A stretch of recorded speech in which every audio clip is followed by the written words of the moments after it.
Welcome to Moments with Mary Ann. Allow me to interrupt your train of thought with something that may be one of the most interesting things you hear today. This is Mary Ann Pastana, and our special guest today is Reverend Paul John Roach, and he's here to share with us his new book, Unity and the World Religions. So Paul's a UK native and a graduate of Jesus College, Oxford University. He has a BA and MA degrees in English and holds a postgraduate degree in education from the University of Wales. Paul was ordained at the Unity School in Kansas City, Missouri in 1988 and has served the Unity movement on several boards and teams, including the Board of Unity World Headquarters. So let's welcome to the show, Reverend Paul John Roach. Thanks for having me. I'm delighted to be here, Mary Ann. Yeah, what a great honor it is to have you here and to talk about your new book. I have to ask, what inspired you to write this? Well, I was working on my first book, originally what was going to be my first book, which is my journey to India in my 20s, kind of a travelogue, historical account, spiritual journey.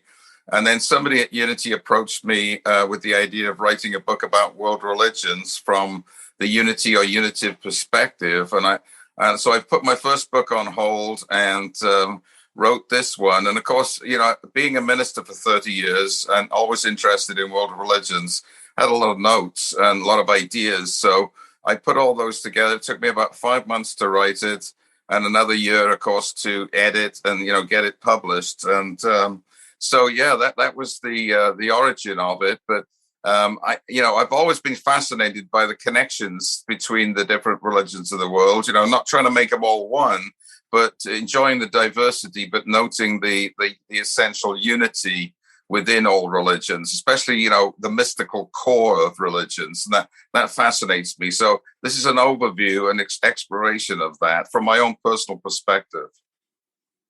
Well, I found it to be so fascinating, and you did so much great research for this. I was just blown away by the research, you know. And so when I'm thinking about, like, you start off with your story about, you know, your first conscious connection to anything. And I'd love for you to share that with our listeners, because I think sometimes they think you have to have an angel come down and, you know, tap you on the shoulder or something, you know? Yeah, you know, the divine speaks to us in a variety of ways, right? And everybody's different. But for me, I think, you know, Mother Nature was very much the way that I felt the sense of the divine. And I was lucky enough to grow up on a golf course in Wales, in Great Britain, and spent the first, 5 to 7 years of my life there. And so this was close to nature. You know, there were woods and streams and beautiful landscape, and the sea was nearby. So I was really imbued with the wonders of nature, and I still am. You know, I still call myself a nature mystic because we are part of nature. You know, we tend to think we're cut off now. We live in a built environment. We're separate from Mother Nature, but we are actually, integrated and part of Mother Nature. And if we forget that, it's at our peril, right? Because we belong, we arise from the earth, and yes, we touch the stars, but we are connected to the earth as well. So we are part and parcel of the created order, and hence we're creative, right? Because we have the same creativity that's in Mother Nature is in us, right? And that's what impels us. So it's always been a beautiful solace to me to go into nature. You know, if I ever feel rattled and upset, and there's a number of reasons why we can be upset these days, right? It's good for me to spend time just looking at trees, enjoying nature, going for a walk, whatever it is. I'm very blessed to look out onto a beautiful forest where I live in Fort Worth. But wherever we are, I think get out into nature, smell, breathe, connect yourself, take your shoes off, walk around and feel the earth. It's healing. It's transformative. As you often hear of people, how they regenerate their spirit in many ways by connecting to the earth. And so what I really appreciate is that you really dive into in your personal story about this connection, this really deep connection you had and still have with, nature. And I think a lot of people can really resonate with that. I think so, because it's ever present. Even if we live in the city, there's usually trees, there's usually some garden spaces, there's certainly the sky. There's still a connection to nature, and we know only too well how closely connected we are when we get bad weather, right? Then we realize that Mother Nature is all around us in gentle and in fierce forms. One of my first spiritual experiences, mystical experiences, is when I was on the mountain near our home in Wales with my dad. I was age 7, and my sister had just died. She just made it to 5 years old and passed away. And I think both of us were feeling sad. It was in the fall, and we were climbing up this mountain through forests. And my father was feeding me hazelnuts. He'd crack the nuts with his teeth and open the shell and feed me the nuts. And there was something tender about that, I guess, that transported me. And I disappeared for a while. I literally went into what I now call the white light. There was nothing. The forest disappeared. My dad disappeared. I disappeared. It was all just one white. And I don't know how long it lasted. Like many mystical experiences, it may have just been a second or so, but it seemed to be eternal. And when I came back, of course, I was surprised. And I didn't tell my dad what had happened. I don't think he ever realized. But that was my first entry into something beyond three-dimensional reality. It was confirmation for me that there's more going on than meets the eye, right? That we're not just physical beings. There's a spiritual component to our lives. And I'm sure it was precipitated by the loss of my sister. And, I was probably open to receiving something like that. And it was a sense of rightness, a sense of order that came in that experience that's lasted me all my life. It's, it's touching the hem of the garment of the divine in that moment. It's a pretty remarkable experience for me. Yeah, I'm so sorry about your sister. And I hear what you're saying about your experience. It sounds like it was just such an amazing thing to have happen. What initially drew you to Unity? How did that even get on your radar? How did you even know about it? Yeah, I went to India when I was in my 20s and started my spiritual path in earnest. And I'd always loved Jesus, but I wasn't that happy about the religion that was made about Jesus. And so I was very influenced by Eastern religions, Hinduism, Buddhism, and Taoism. But when we came back from India, my girlfriend came back with me, who I met in India, and she was from America. And we went to a festival of mind, body, and spirit, it was called, in London. And there was a booth, a very lively booth of Indian dancing and singing, meditating. A lot of people in robes and orange clothes. And I was attracted to that because I've seen a lot of that in India. But then right next door was a very quiet little booth, just white, with some tables and some books and a little lady sitting there. And that was the Unity booth. And there was a book there that said, "Discover the Power Within You," which is one of the great books of Unity, written by Unity minister Eric Butterworth. And it just hit me, discover the power within you. That was it. That was my understanding of what Jesus was teaching, because he said the kingdom of heaven is within you.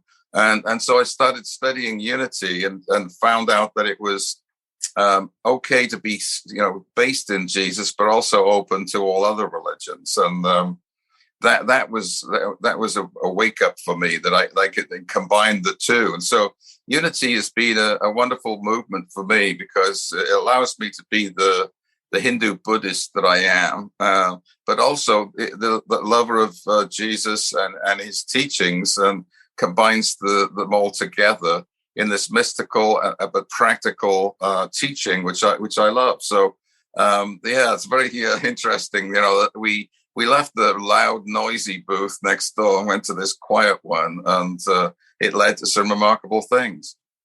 Do you think the reason that people really gravitate towards unity is that they kind of get in this position where they don't really feel like they are connecting with the church they were born into? How did they get to this place where they're feeling like, hey, I belong? Well, you're right. I think a lot of people who come into unity have been burned in some way, by the religion of their childhood, their particular tradition, because they found it to be a little too judgmental in some ways, or not all inclusive or welcoming, to all people, or certainly not to other religions. And so unity offers that welcome. A lot of people who come into unity said, I think I've come home. I think that's because, the teachings of unity are not creedal. There's no dogma as such. There's principles to live by. And I think we yearn for that. We yearn for some kind of order, but we don't want to be told how to do it. We want to think for ourselves. And of course, unity is based in mind and consciousness transformation. It's part of the New Thought movement. Change your mind, change your life. And that's powerful for people, because it's not some priest or someone else or some rules that are telling me what to do. It's my own consciousness, and I can take charge of that consciousness and move from things that are no longer serving me to something that's much more magnificent. But just changing my mind about something. And we see that in Buddhism, and we see that in all other religions, this idea that there's a power in changing your consciousness and moving towards what we might call Christ consciousness or Buddha awareness, whatever. I think names are not important, right? It's the feeling of allowing these energies to move in and through our being, through our mind, through our bodies, and in every part of us. So I think unity does a good job of that. But we find that we can use techniques from Buddha and the Buddhist teachings. We can use techniques from the Tao, Judaism. There's wisdom in all religions, and we can combine them in our own personal path, whichever one appeals to us. There's a smorgasbord. I've got a chapter called Smorgasbord. There's a smorgasbord of ways of approach, and not everyone's right for us, but some are. So explore, find out what works for you, and incorporate it into your path. Yeah, I think it's so important to have that personal connection, and that's something that I really appreciate about unity teaching. And as for our listeners that are new to what some of the teachings are, can you share that with us? Yeah, the book talks about the 5 key universal principles of truth that we call the 5 truth principles in unity, but they're not just unity principles. They're in all religions. And the first one is the fact that God is the one presence and one power. There's no 2 energies in the universe. So there is no devil. There may be evil in the hearts of man, but the fact is that there is a twisted sense of the good that creates evil. It's not a power in and of itself. And really, we take that idea from the idea that if God's all powerful, all seeing, all knowing, then there cannot be an opposing force. So the one presence. So that's why the unity is named unity. That is one. That's the first principle.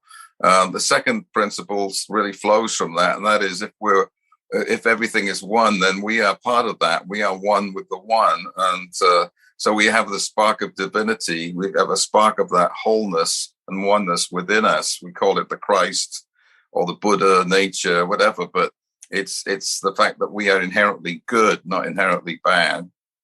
The third principle, again, is shared by all the world's religions. That is the formative power of mind.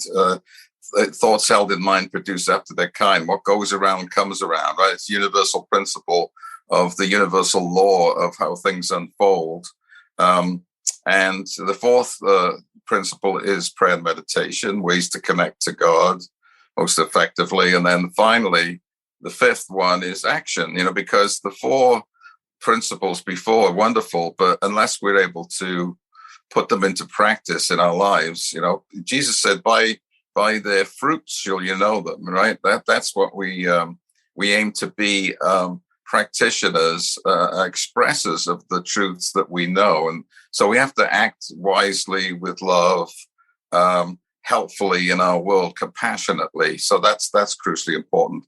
But if you take those principles and look at other world religions, which I've done in the book, I find extreme amounts of commonality. There may be different terms for it, but it's essentially the same. And that's a joy. We're celebrating the humankind's diversity, but also its common identity, where we come in alignment with these great principles. Yeah, it seems that we have, in some ways, more in common than not. I liked how you brought that ribbon kind of through on some of the main key points. Yeah, I call it the golden thread, or the perennial philosophy, which is a term that Aldous Huxley used in his wonderful book. I think it was originally written in 1944, The Perennial Philosophy, and it was chock full of quotes from various religions on different themes. And that was a pretty seminal book for me. Wonderful book. And I just like that idea that this philosophy keeps popping up. It doesn't matter where or how, because it's based ultimately in love. It's based in connectedness, and it cannot be extinguished, right? It prevails. And we see it in all the great texts of this world, the Bhagavad Gita, the Jesus' teachings, the Buddhist texts, the Tao Te Ching. We see it in Native American spirituality and in African teachings. It's within everything. Yeah, I had great appreciation for how you put this all together. And you start off with Christianity and unity. Right. Why did you start there? Well, because unity is often considered to be Christian or based in Christianity. We take Jesus as our way shower, elder brother. And so it seemed natural to put Christianity first. I wanted to deal with that. I don't want to shy away from the fact that some people say, well, unity isn't really Christian. Well, they say it's not Christian because we don't necessarily subscribe to a literalist view of what Christianity is. We're more spiritual or metaphysical. And I talk about in that chapter, I talk about the two great threads in church history, the thread that seemed to come out of Alexandria in Egypt, which was way more symbolic, metaphysical, universalist, and then the thread that came out of the Church of Antioch in modern day Syria, which is a little more literalist, dualistic, and you see these threads all through Christianity. There's always the mystical universalist path, and then there's also the more traditional dualistic path. Unity is subscribed to the Alexandrian universalist path, as do all the great Catholic mystics and the transcendentalists, and there's a long list of this golden thread weaving. But the other side tends to be more into control, I would say, having systems of belief that you have to adhere to, and seems to be prevalent right now. And sometimes that side of things, that literalist side, can get a little bit fundamental. And then we got a problem, I think, because then we got people telling people how to believe, how to vote, and all this stuff, and we see it in Christianity. We certainly see fundamentalism in Islam. We see it now in Hinduism, unfortunately, in India with the present government there. So it's always unfortunately rearing its head, that fundamentalist approach. Now, the good news about fundamentalism, it means we're trying to get back to basics, to the fundamental truths. But sometimes we're trying to get back to the fundamental truths that give me the right to tell you how to think. And that's not what we do in unity. Nobody's telling anybody how to think in unity. And I think that's refreshing. We need a path that trusts our own inner guidance and doesn't rely on people telling me how to think or believe. I don't know about you, but a few people I know, including myself, have been to different services where the preacher or the person there is saying something, it doesn't quite resonate. And you're just like, ooh, not sure I could do that, or that's really resonating with me. But it's interesting because unity allows you to be where you are. Absolutely. And, we certainly don't judge or condemn people that don't think like us. They're on a spiritual path. And if it works for them, so be it, right? But I think unity believes in the supremacy of love. And sometimes I think there's certain traditions, movements, whatever, denominations that emphasize the supremacy of judgment. And we're all going to be judged by an angry God. And we don't subscribe to that because we feel that God ultimately is love. It's not judging us. We hear the phrase original sin, right? And we're sinners from the beginning, because of Adam and Eve and the fall and everything. And that's one interpretation. But original sin didn't even enter into Christianity until the 4th or 5th centuries, when St. Augustine came up with that doctrine. And I love what Matthew Fox, the great Catholic mystic and theologian, talks about original blessing rather than the original sin, that we are inherently blessed. I think Judaism understands this too, that the fall of man isn't as emphasized in Judaism. It's more the fact that we came into knowledge, because we ate of the tree of good and evil. We began to understand dualities, polarities in the world. And that's a gift, but it also leads us astray, right? So it's a fall forward, as Eric Butterworth put it, rather than a fall backward. We fell into knowledge. Well, when you have knowledge, you can go to the good and the bad in that knowledge, and that's a gift, but it's also a curse. So we see this played out, in our world. We see people making choices and judgments based on domination and judgment of others, other nations, other belief systems. That's not the higher way. I don't think the higher way is love, and love prevails. I'm going to affirm that. No matter what's going on, ultimately the truth will prevail, because that is the true power in the world, in the universe. You share a lot of different religions in your book, and you just break them down. I was really intrigued by unity and Hinduism, and I'd love for you to share that with our listeners. Yeah, Hinduism is a huge, huge religion. It's very eclectic. Number one, it tends to welcome all aspects within this thing called Hinduism, or the eternal truth, as it's often called in India. And Jesus is considered a great prophet in India, even though he certainly wasn't a Hindu, right? But remember being in southern India one time, and there was an electrical transformer on the street, and it was painted just like many things are painted in India. It's a wonderful place full of art and creativity. And on one side of the front of this transformer was a picture of Jesus, and on the other side, next to him, holding hands, was an image of Shiva, the great god of transformation. And underneath it says, Jesus and Shiva are brothers. And I love that, because it's acknowledging that all, once again, essentially one, right? But Hinduism is like India. Hinduism is vast and complicated, and has a path for everybody, from deep devotion to atheism. There's paths of atheism in Hinduism. There's wonderful scriptures, very profound scriptures like the Upanishads, the Bhagavad Gita, many others.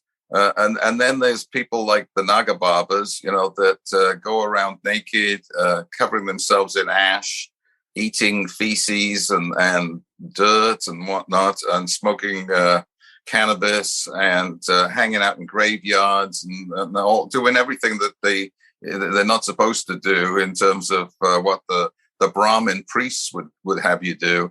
But they're showing that, even in those areas, there's God, there's the divine. So, if you want to find the variety of life, go to India, because you have the very rich, wealthy people, and then you have the Naga Babas, and then you have the mendicants, and then you have the householders who are dedicated to living the spiritual life. There's everything in India in that regard. It's quite a remarkable place for religious study, and endlessly fascinating for me anyway. I've been to India many times, and never fails to transform my life. Let's put it like that. I think that's a good way to put it. When we look at just not only the work that you've done, but also this amazing book, and it has me thinking. I mean, you've included so much research on this book. Was there anything that surprised you when you were doing your research? Since I've been a minister, I've been studying these topics for these religions for years. So, I've had plenty of time to take them in and understand them.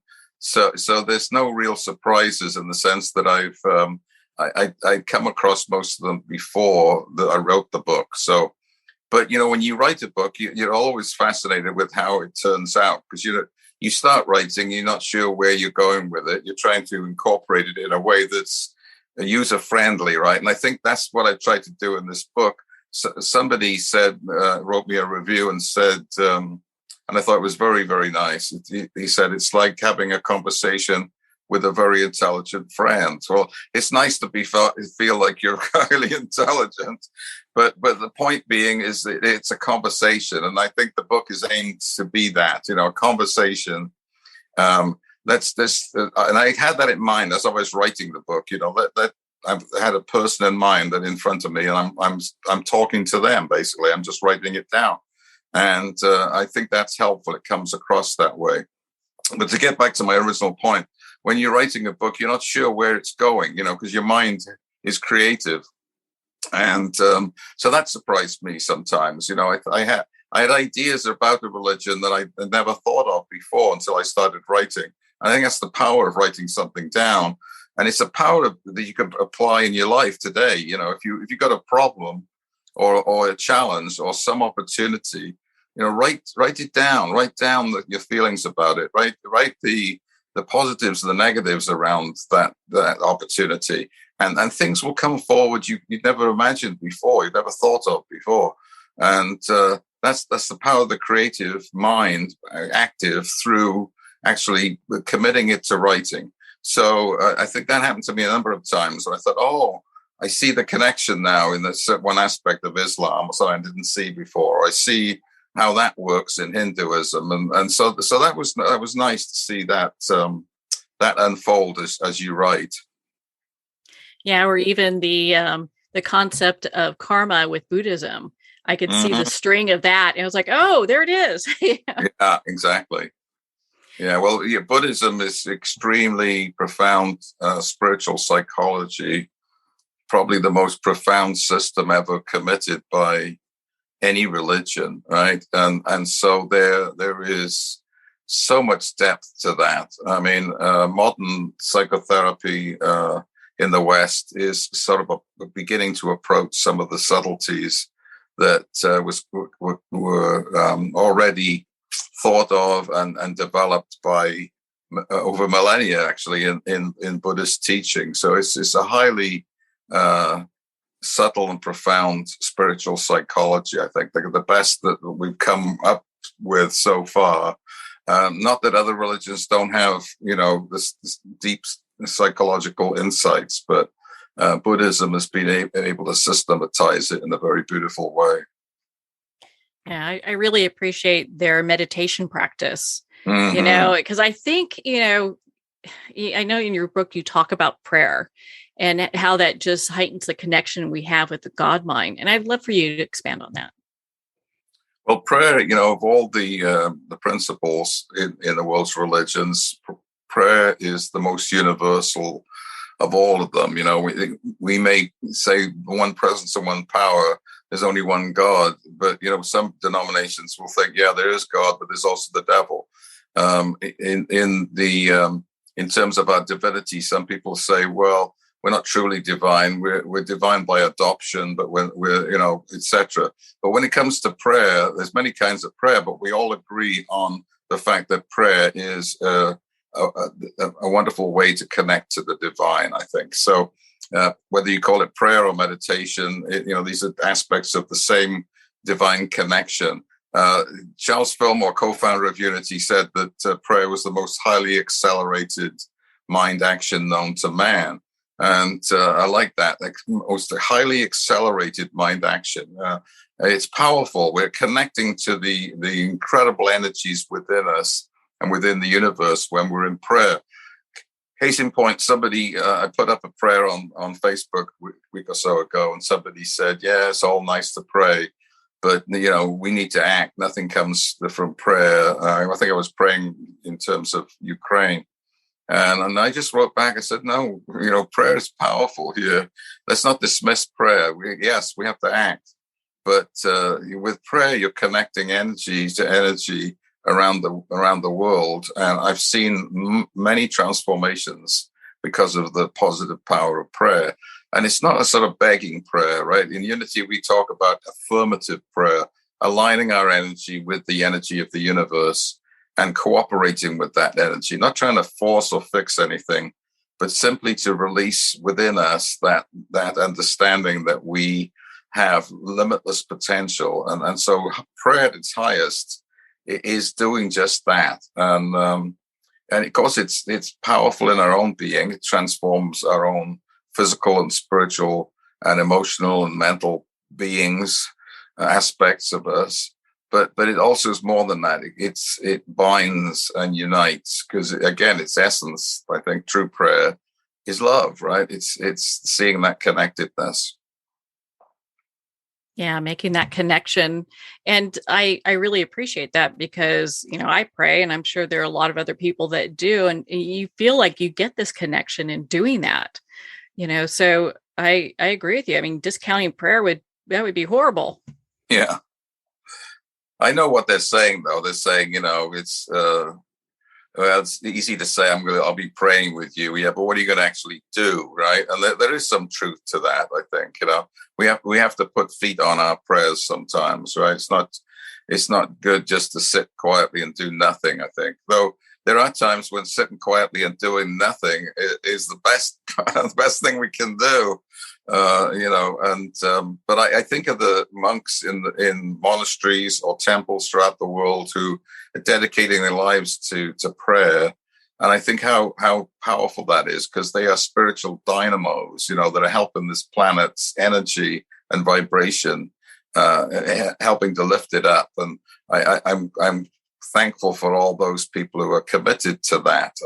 I'm very closely associated with the ecumenical Hindu monastery community in Wales, and I just love what they do, because they have 6 ceremonies a day. They run a farm of 200 acres. They have a hospice. They welcome anybody that wants to come. They feed hundreds of people, and they provide wonderful hospitality, but also this very committed prayer and meditation and chanting schedule that they have every day. So powerful place. And there's many, many places just like that throughout our world. So thank you for those places. They're doing wonderful work through that conscious lifting up of the consciousness of the planet. Yeah, I've been to a Hindu temple, and they were so welcoming just being there. I didn't know anything about Hinduism. I just went with a friend. I was like, let's go check this out. And we just had one of the most remarkable experiences being there. Yeah. And it has me thinking, I mean, my goodness, you've done all this work. You have, you've got all this great knowledge when it comes to, spirituality and unity. Are there any spiritual teachers that have inspired you along your path? Oh yeah, many over the years. Some unknown, some very famous. I've had mentors during my life that have pointed me in the right direction, or given me an insight that I hadn't considered before. And those are people are so important, right? Sometimes they're just ordinary folks, like maybe a high school teacher that's said the right thing at the right time for us. One was a friend from college who I visited, who told me, to get off my derriere and stop complaining, because I just ended a long-term relationship. I was on my way to India, and he said, get off the pity party. And I hated him at the time telling me that. But looking back on it, I thought, what a wonderful thing it was. He had the courage to say that to me. So there's a mentor.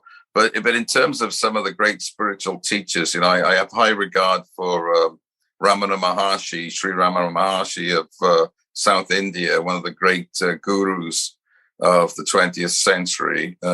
Wonderful man, and his lineage continues with various other teachers. So I like him a lot. I liked Sri Ramakrishna, and the Gospel of Sri Ramakrishna was written about him.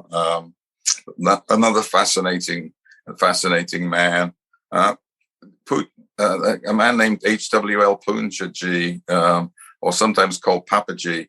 He influenced many different people, but he had a wonderful non-dual teaching that I find moving. And the other guy I really love is old Sri Nisargadatta Maharaj. He was a seller of cigarettes in Bombay, but also a realized teacher, realized guru. And they wrote a book, they transcribed his talks into a book called I Am That. Wonderful book. So he's a great guy. He cuts to the chase. So yeah, lots of great teachers. And not everyone's right for you. There's some teachers that are great, but they don't resonate. And find one that resonates, because that's where you make the connection to the larger whole. Not everyone's going to speak to you, but when you find one that really resonates, then that teacher can take you deep, even though they may be dead. Their words are still living, their consciousness is still with us, and we can tune in. In terms of imagery, I love Shiva, the god of transformation. I like Durga, the female equivalent, and in recent years I've really grown close to Saraswati, who's another form of the goddess. She was the goddess, or is the goddess, of learning and music, and the river goddess as well. And she has links to the Celtic goddess Brigid, who's also a river goddess. They both have swans as their companion, and I just very much resonate with Saraswati right now. It's funny, because years ago I was very close to Hanuman, the monkey god of courage and devotion. But in your life, there's going to be different personages.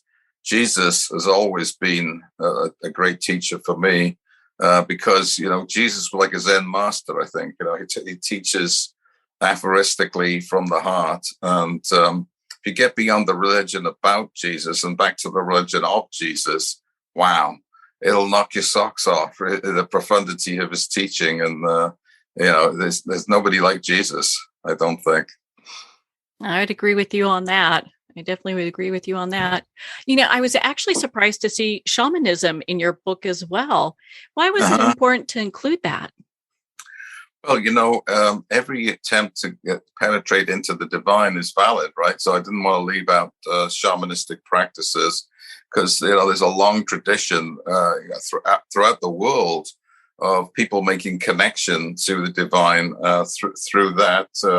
To that medium, and shamans have a long tradition and history. The term originated, I think, from Mongolia, but we often call people shamans now in Africa, South America, Native American practices, kind of shamanistic.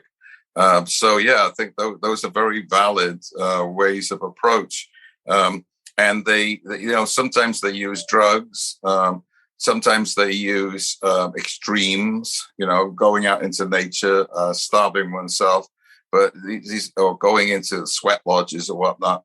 But these are ways to get out of our bodies and into our larger sense of self. And there's many things we can learn from those shamanistic practices, I think. So yeah, Tibetan Buddhism has elements of shamanism in it as well, because Tibetan Buddhism incorporates not just Buddhism, but ancient parts of the Tibetan wisdom tradition. And Bon is another pre-Buddhist teaching that's sort of incorporated, and so is shamanistic practices. So there's a whole interesting tantric side to Tibetan Buddhism, which is quite fascinating.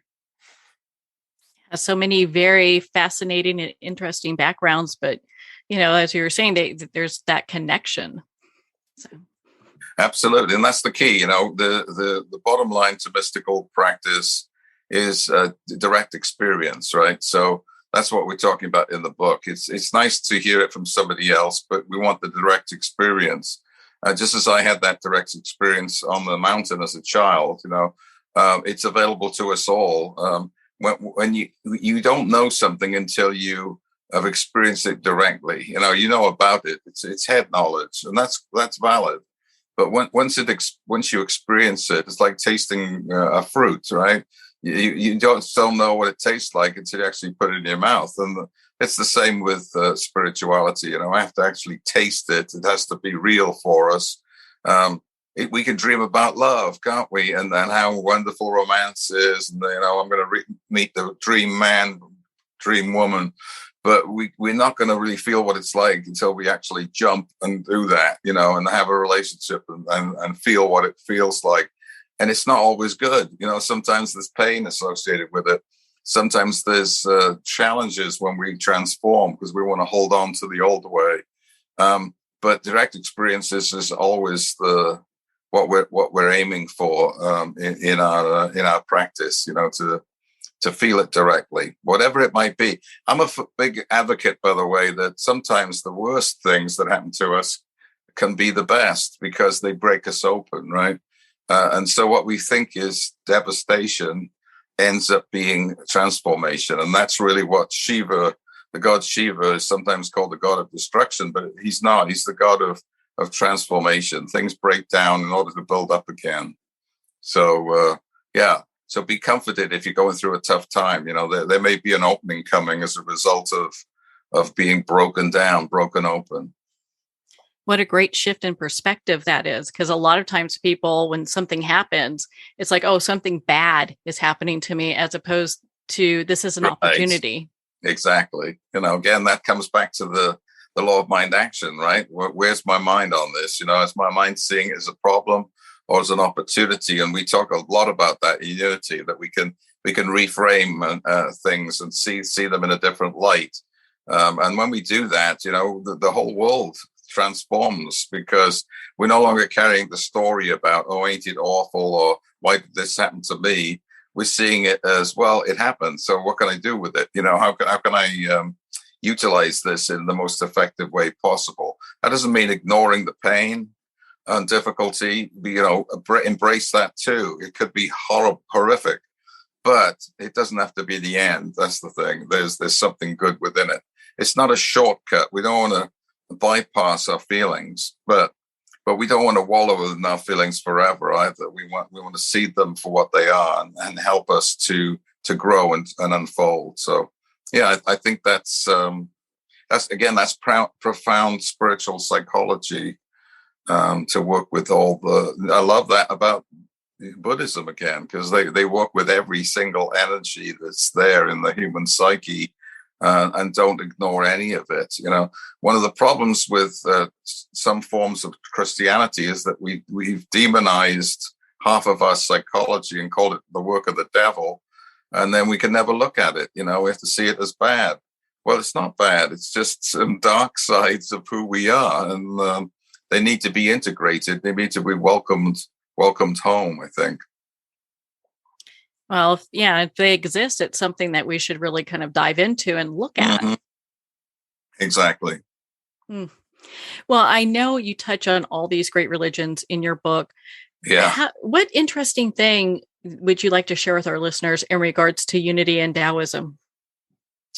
Well, unity and Taoism have many things in common, because unity doesn't try and pin down the nature of God. It's a presence that's beyond definition. And the Tao is, again, cannot be defined. It says that, the Tao that can be named is not the eternal Tao. The truths are beyond intellectual understanding. We have to, as we said, live them directly. We have to understand them to be true. If we've ever created anything, we've been part of the Tao. We've been in the flow of the way within us. We have no clue how it happened. If you're a sports person or if you're an expert in one endeavor or another, there's a part of you that doesn't know how you did that, but you cooperated with the energies within you. Sure, you did practice and you learned expertise in that area, but there's a time when you have to let that go and just allow creativity to flow. And that's the Tao, I think. It's a beautiful thing because there's many books now, the Tao of this, the Tao of that, but it's pointing to that trust in the inherent wisdom, beauty and love within you. And you can't define it. You can't, otherwise it's there. It's like putting the wind in a box, right? It's no longer the wind, is it? The wind blows where it will, as Jesus says, and the Tao is the same. Yeah. We have to catch the joy as it flies, I think William Blake said. You can't hold it down. You've just got to flow with it. And to move with that, yeah, kind of like a river. Mm-hmm. Very much, because the Tao talks a lot about the flow and water and the soft overcoming the hard and concepts like that. Yeah, very counterintuitive to struggle. It's the opposite of struggle. It's the allowing the energies to flow within us, and which is what our body does every day. The blood flows, the nerves move back and forth. All the various amazing systems in our body are in flow. The breath is a flow. Everything's a flow. And so, the body does it. We can do it too in our spiritual endeavors. So. And in a very smooth way, effortless way, because my goodness, the body does that. I know. We don't think about it, do we? Half the things that are going on, they just happen by this incredible order that's within us, that we can trust. Yeah, without a doubt. Another thing, that surprised me in your book is you talk about spirituality and climate. And I was like, ooh, I really enjoyed this chapter here. Yeah, I looked at various, stresses and issues that we're going to face in the coming years in terms of how that is going to influence our spiritual approach to things. And climate change obviously is a big one. I talk about inequality of wealth. And overpopulation is another one. I talk about artificial intelligence and cyborgs and bionic aspects of what's happening to humanity, how that affects our religious understanding. Do these vast, complicated machines or robots, come to a stage where they believe that they have the right to consciousness because they can think about themselves? But do they have a soul? These are interesting conundrums. But climate change very much pertinent because, as we said at the beginning of the show, Mother Nature supports and sustains us, and we are that Mother Nature ourselves. So if we don't look after our planet, we're going to destroy ourselves physically, but also we're going to negate ourselves spiritually. It's very unwise. It's the opposite of the shamanistic principles that are in touch with all the energies within us and around us. And sometimes we forget that. We're so intent upon making money or being distracted by our screens that we've forgotten the truth of our being. We see Mother Nature as a resource to be exploited rather than a sacred trust, a miracle of diversity. So that's going to be a huge issue, I think. A huge moral issue. Oh yeah, without a doubt. And I think about just like how Native Americans have always treasured the earth, and yes. We have different religions that have done that as well. It just, it makes me think, God, that would be a really great connection to have.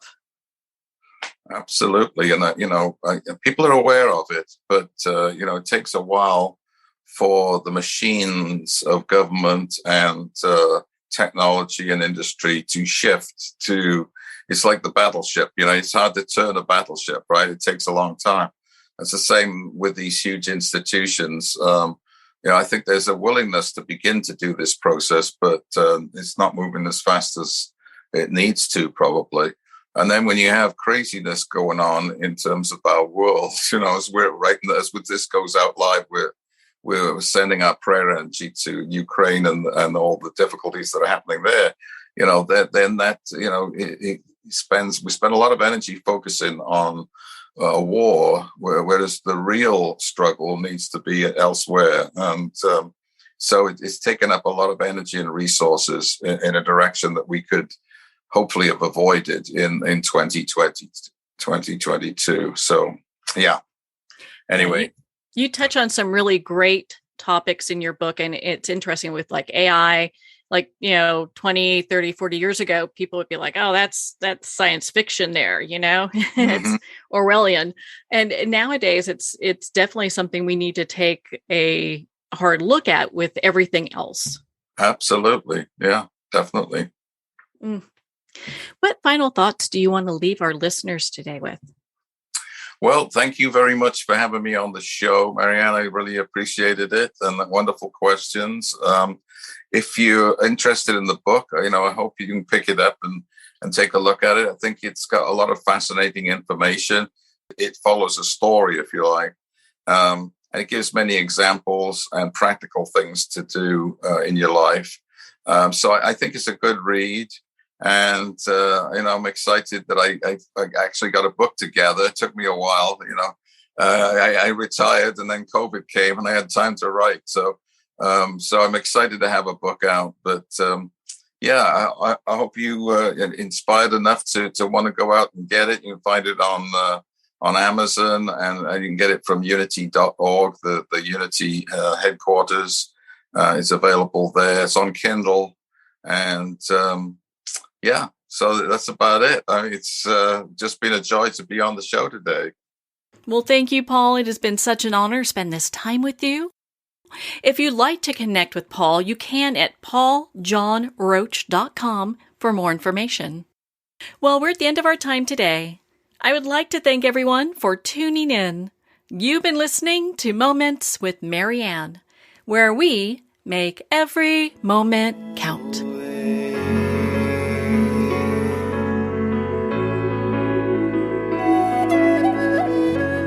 In a single moment, your life can change. Moments with Marianne is a transformative hour that covers an endless array of topics with the best of the best. Her guests are leaders in their fields, ranging from inspirational authors, top industry leaders, and business and spiritual entrepreneurs. Each guest is gifted and a true visionary, a recognized leader in her own work, and while teaching others to develop, refocus, and grow, Marianne will bring the best guest and sometimes a special surprise. Don't miss this. You never know just which moment will change your life forever.